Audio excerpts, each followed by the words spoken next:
sobre TPM, desequilíbrios emocionais que assombram não só as mulheres, mas também os homens que convivem com elas, né? Eu estou recebendo aqui no nosso estúdio a doutora Paula Fitbeck, que é ginecologista e obstetra. Fitbeck, tá certo, doutora? Isso mesmo. Boa tarde, prazer em recebê-la aqui, viu? Tudo bem. A gente vai falar de um assunto que, como eu disse, deixa as mulheres nervosas, mas também assombra os homens que convivem com elas, Muito mais do que as mulheres, na verdade. Sem dúvida, né? Agora, a primeira pergunta que eu queria fazer para a senhora é, doutora, todo mundo tem? Todas as mulheres têm TPM ou não necessariamente? Não necessariamente.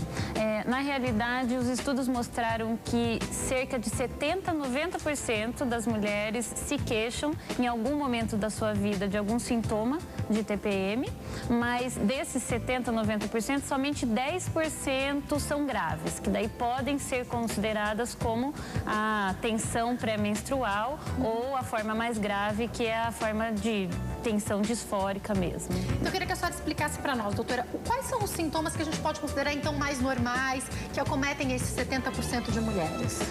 Geralmente, então, qual é a definição da tensão pré-menstrual? São sintomas físicos ou psicológicos que acometem a mulher geralmente nos 15 dias que antecedem a menstruação, o que corresponde à segunda fase do ciclo menstrual, que é após ocorrer a ovulação, e que atrapalham a vida da mulher de uma forma significativa, seja na sua vida pessoal ou no trabalho, e tem a tendência, a característica de ser cíclica, ou seja, não é um mês e por algum evento da vida, algum estresse, e depois ela não tem mais. Geralmente essa mulher se queixa mês a mês de ter esses sintomas. Quanto tempo pode durar? Porque às vezes os homens falam assim, mas fica o mês inteiro de TPM. Peraí, gente, vamos entender que o ciclo tem 28 dias, né? Isso. Aí, na metade do ciclo, a mulher deve ter o dia fértil, que é quando ela tá para ovular. Para ovular. Aí, exatamente, ovulou. Aí ela tem 15 dias. Nesses 15 dias, ela pode ficar 15 dias com TPM? Até mais. Então, homens, não é frescura, a gente não tá inventando história. A mulher pode ficar mais de 15 dias com TPM. Geralmente são 15 dias que antecedem a menstruação e costuma parar os sintomas até o segundo, até no máximo quarto dia da menstruação. Então 15 mais 4 no máximo. Aliás, isso é muito importante, porque se isso não acontecer, se a mulher tiver esses sintomas mesmo após cessar a menstruação, após o quarto dia, ou principalmente na fase proliferativa, que é a primeira fase do ciclo, daí entra o diagnóstico diferencial. Daí provavelmente a gente não está em frente a uma mulher que só tem uma tensão pré-menstrual, e sim algum outro sintoma, alguma outra afecção que pode estar relacionado com distúrbios psiquiátricos, principalmente psicológicos, tireoides, doenças físicas. Então, um dos sintomas mais importantes é dor nas mamas, né, que a gente chama de mastalgia, essa sensibilidade, e tem que ser diagnosticado também. Então, você tem que procurar outros sintomas aí que se prolongarem, outras causas, e não só a TPM. Doutora, irritabilidade, vontade de chorar, vontade de rir, amar, odiar, tudo em poucas horas, em um único dia. Isso faz parte da TPM? Exatamente. Então, todos esses são os sintomas psicológicos, né, que você citou. Então, ela pode ter esse choro fácil, sintomas de ansiedade, de depressão. Ela pode ter distúrbios de labilidade emocional. Então, às vezes está feliz, às vezes está triste.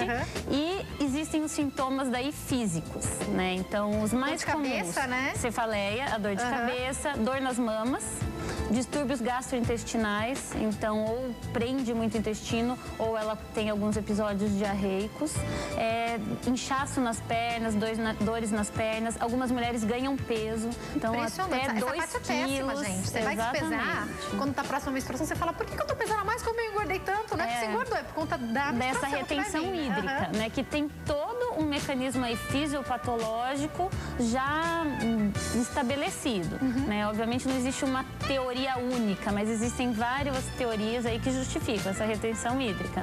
Outra coisa que ela pode ter também é predileção por algum alimento, então algumas atacam a geladeira para comer chocolate. Chocolate. Principalmente, né, que não é o único, mas é o principal.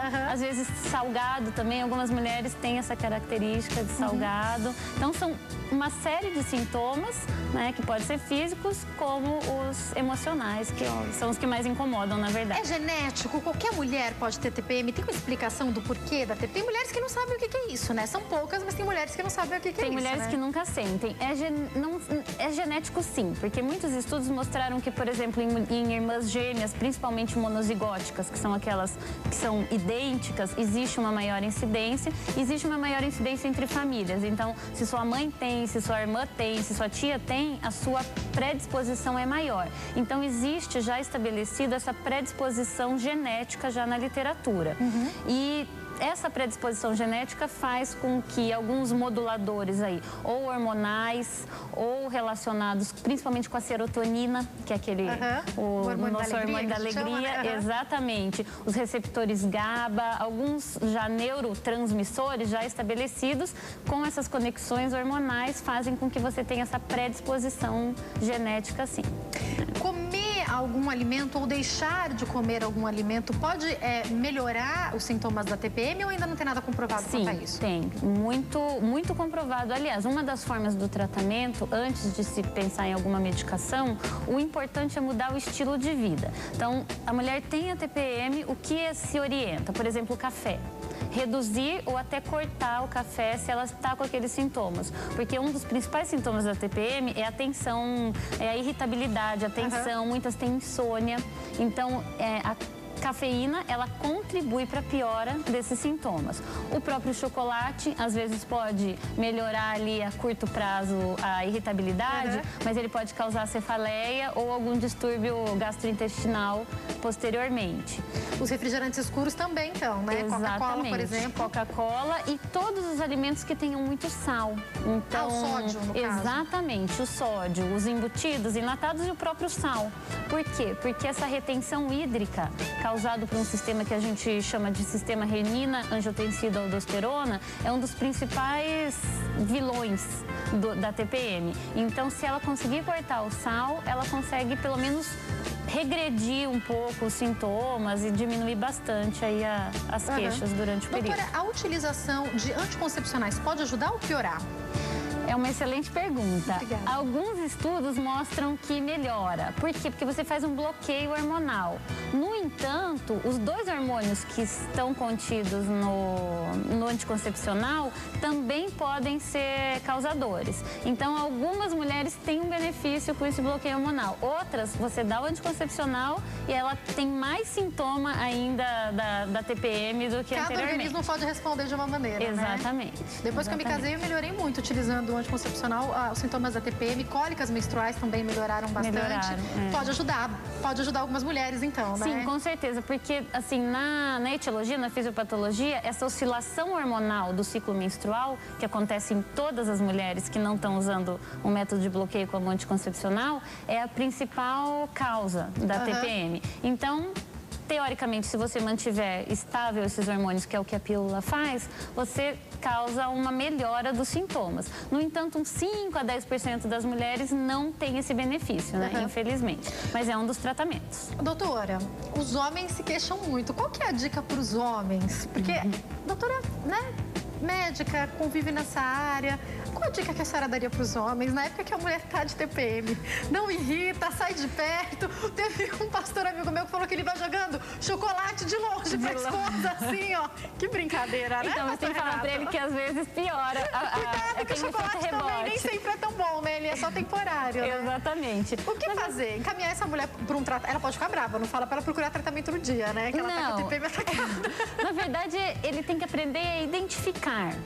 Então, isso serve tanto para paciente como para o parceiro ou para as pessoas que convivem com essa paciente. Porque realmente é uma patologia, é uma afecção. Ela tem essa síndrome, né? Então, até o termo americano é síndrome pré-menstrual.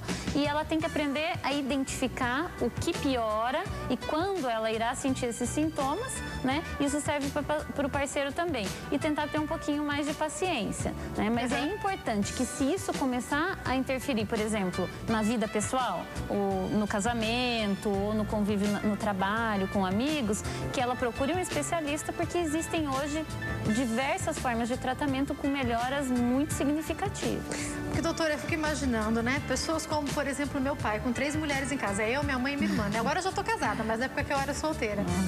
Todas na mesma época ficavam em TPM. Inclusive no trabalho acontece isso. Às vezes as meninas acabam tendo um ciclo menstrual muito próximo. Sim. Aí quem aguenta um monte de mulheres junto com TPM tem que procurar ajuda, né, Tem que procurar ajuda. E não tomar, o que a gente orienta bastante é não tomar nenhuma decisão muito importante, né? Nessa fase. Então, evitar reuniões muito importantes ou alguma... Vou terminar, exatamente. Né? Vou reatar. Não faz isso nessa época.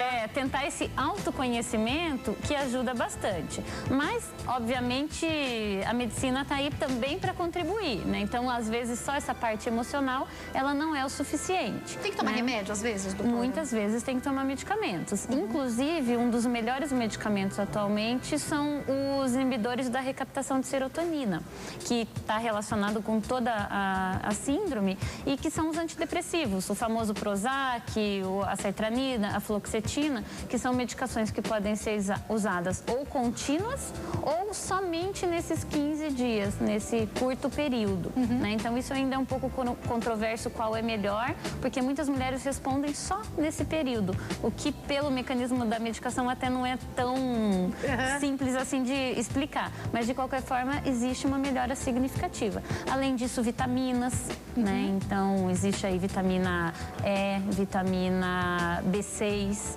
existe o próprio cálcio. Ômega 3, o ômega 3, exatamente, o gama-linoleico. Então, várias medicações um pouco menos, assim, complexas, mais fitoterápicas, até, né? que podem ser usadas como primeira escolha, né? Então, até você chegar a um tratamento um pouco mais... Doutora, quando a senhora cita esses 3 primeiros medicamentos, fluoxetina...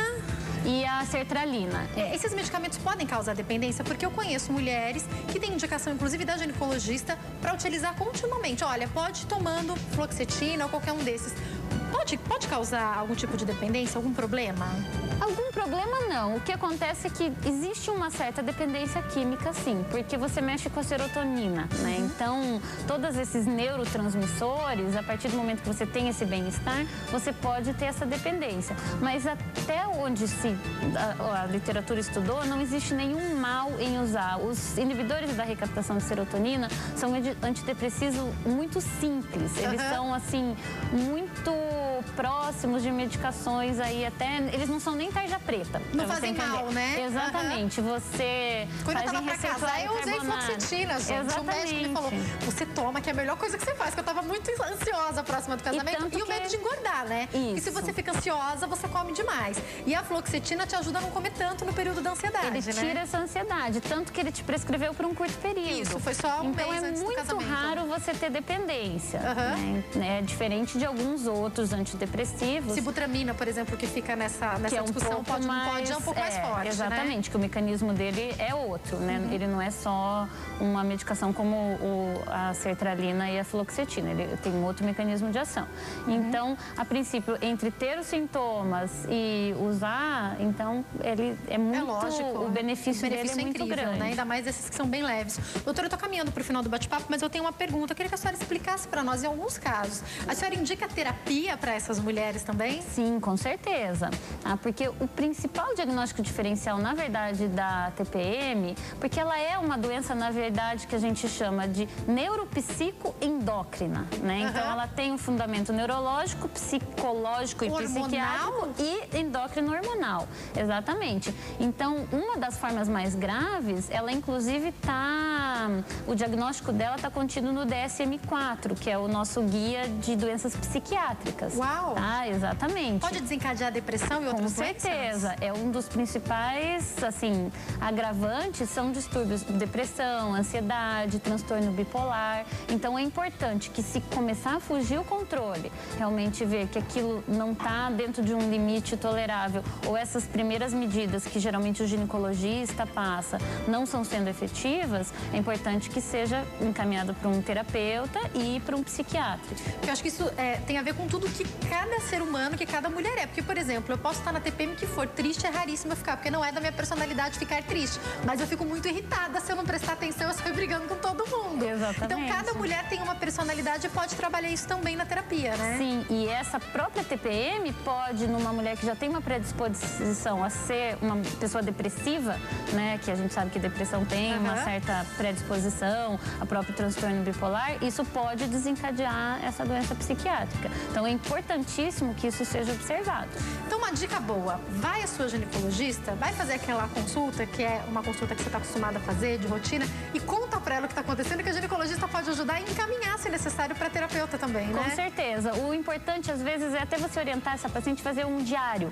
Então, um diário de 2, 3, 4 meses, quando começam os sintomas, quais são os sintomas, o que aconteceu de importante com aqueles sintomas no seu dia a dia, né? Então, o que aquilo está trazendo na sua vida, né? Porque, às vezes, aquilo está sendo tão significativo que acaba se transformando realmente num transtorno, tanto para a pessoa como para a família. A doutora está falando, eu sei que eu tenho que encerrar, mas tem mulheres que perdem emprego nessa época, né, doutora? Que brigam, assim, desnecessariamente feio demais com o marido, com alguém da família, magoam pessoas. Isso não é bacana e não é necessário, né? Exatamente. Isso tem controle, tem tratamento, né? E é algo, assim, relativamente fácil, né? Exatamente. Procure ajuda o quanto antes. Aliás, quem quiser entrar em contato com a doutora, eu vou deixar o telefone, 0 operadora 11 4305 6070 e o site www.mãe.med.br. A doutora Paula também é obstetra da Clínica Mãe. Legal, doutora. Espero que a senhora volte mais vezes aqui, viu? Será um prazer. Uma ótima tarde.